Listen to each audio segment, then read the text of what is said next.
Two people escape injury after a Northeast Grand Rapids home caught fire.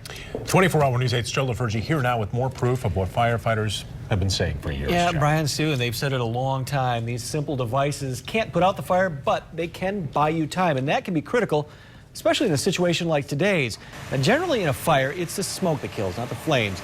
And that toxic smoke can put you to sleep or, in some cases, prevent you from waking up. The two people in the home were sleeping at the time of the fire. It was discovered just after 11 this morning in the 400 block of Quimby Northeast. Firefighters quickly knocked out the blaze.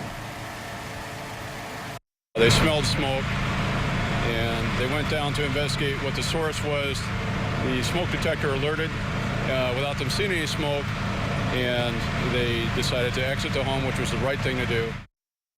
Now, investigators are still trying to figure out what caused the blaze. Safe escapes are happening more and more in the Grand Rapids area, and much of that has to do with the city's residential fire safety program, Brian. Yeah, I was going to say, Joe, the city in a lot of communities have made strides in getting these detectors into homes. But there's a program in Grand Rapids that's really been a model for the rest of the country. It's federally funded, or it was until a couple of years ago. But basically, Grand Rapids firefighters started going into homes a couple of years ago and found out that half of them they went into had either no smoke detectors or only one.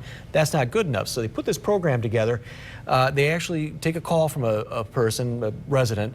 The resident invites them in. They go through and check for safety, but then they put up smoke detectors, as many as they need.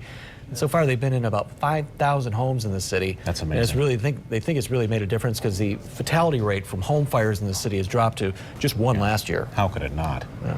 Thanks, Joe. Sure.